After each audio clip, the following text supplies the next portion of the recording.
think this is important because, we always think of, godly men, spiritual men, theologians, kind of, folks that, they're up in ivory towers and they're studying books all the time. And, we guys would call them wimple type folks. Well, Peter's no wimple. Yeah.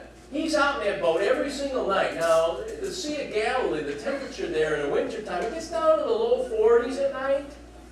And he's jumping into that water every single night. He's hauling in his nets. Now, you thought about cold water. You ever put a pier in the lake in northern Wisconsin in early May? You appreciate what Peter did every single day.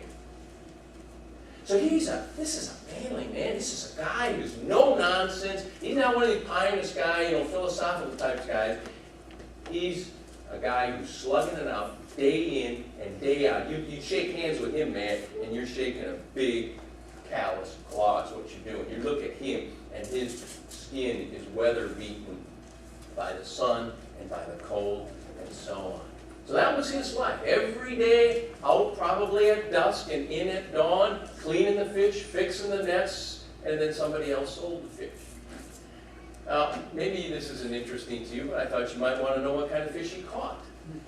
He caught sardines, and the sardines were probably what the boy had when Jesus was looking for food to feed the 5,000. The boy with a few small fish probably were sardines. Peter also went after these barbels, which are a carp type of fish, maybe 10 pounds in weight. And then this is called the St. Peter fish. And very interesting, very spiny, only got to be about 12 inches, 3 pounds. But every day, this is what Peter was catching. Peter was a man of contrasts. Very, very much like us, huh? Same kind of life. And a man of interesting contrast in this sense. He was a man who he was capable of doing such great things, and he was capable of blowing it big time. And Dave read a good example of it. He had such great spiritual insight at times. Jesus asked his disciples, "Who do men think that I am?" The other guys, they're lost. They're going, "Well, maybe you're John the Baptist, maybe you're Elijah." And Peter just, he's got the showstopper. He says, "You are the Christ, the Son of the living God." He's right on. But then just a little bit later, Jesus is talking about his death and about how he needs to go to the cross and then be raised again. And Peter says, "Jesus, I really love you, I respect you, but we got to rewrite the script here, Jesus."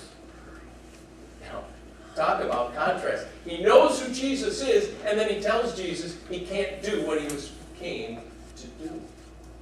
That's Peter. Peter was a man of great faith. One time he was on that Sea of Galilee with the other disciples, and there was a big storm. It was after the feeding of the 5,000. Jesus comes walking out on the ocean, on the lake, and Peter says, "Lord, if that's you, invite me to come out and walk on the water." And you know what Peter does? Boom, he's out there. No second thoughts, he's out there. That's faith, isn't it? So he's walking along, and he's got his eyes on Jesus. All of a sudden, boom, a wave hits him at the top of the head, and he says, "This isn't something I should be doing." And he takes his eyes off of Jesus, looks down, and he goes, "Oh," and down he goes. And interesting, 1 minute tremendous faith, the next minute no faith. Peter was a man of loyalty. How many times didn't Peter say, "Lord, if everybody else abandons you, I will be there for you"? And you remember the Garden of Gethsemane? The soldiers come, and true to his word, Peter pulls out that sword, and he starts to fight. He's putting his life on the line. He's not going to go down.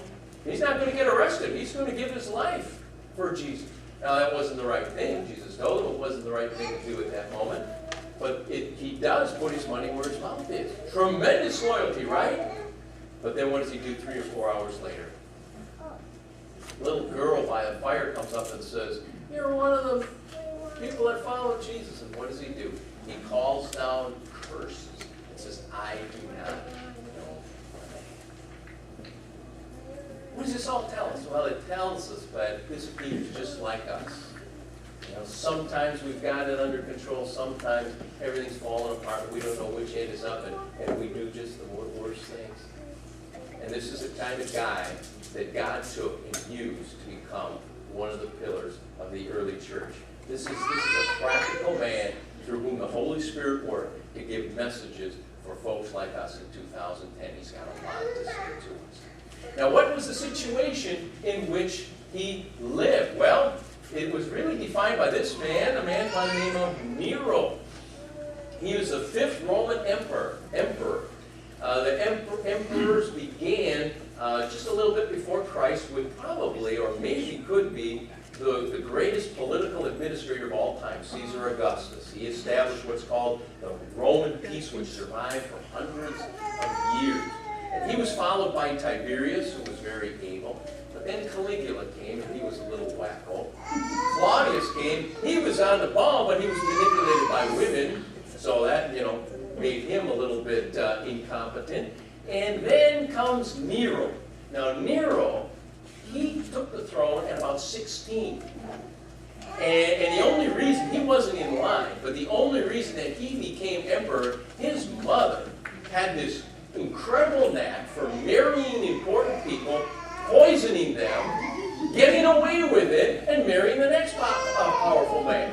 And that's the way she climbed.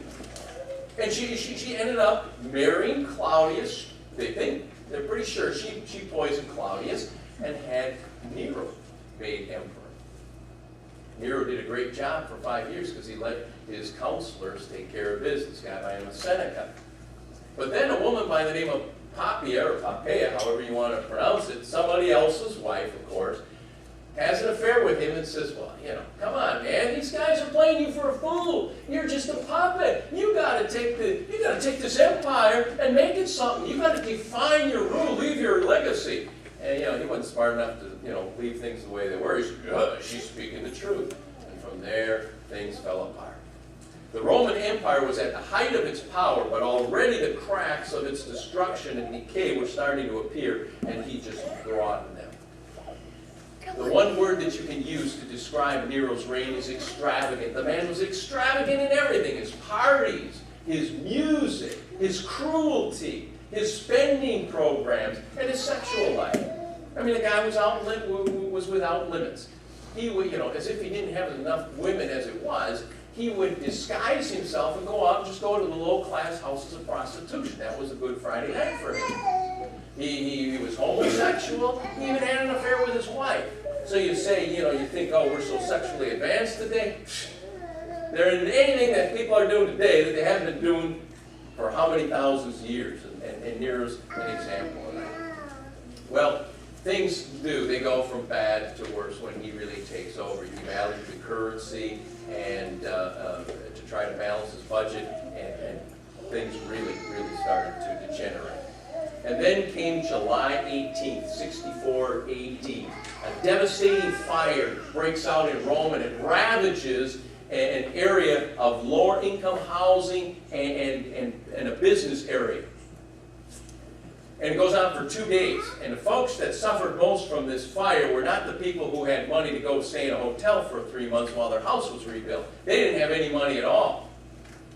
So they had nowhere to go, they had no food, and all of a sudden the rumor starts, Nero began the fire. He lit the fire because he wanted to start a housing project, or a building project in which the center of was going to be his palace called the Golden Dome. Well, you can imagine what the Roman population thought. And the political turmoil grew and grew and grew until he turned the tables. He said, who's lit this fire? It was the Christians. It was the Christians. Now, the Christians had a bad rep at that time. Nobody really understood Christianity. So all sorts of atrocious things were being said about them. And Nero went at Christians. He arrested them in mass, and he did horrible things to them. He clothed them in sheepskins and animal clothes, and then he got wild dogs, and he set the dogs, and they just tore on these people and tore them apart. He covered them in pitch and nailed them to crosses, and he illuminated his gardens at night with Christians crucified. And even the Roman people were so appalled at the extravagant cruelty of this man that they were turned off. But this is the context. This is the context in which Peter is writing. People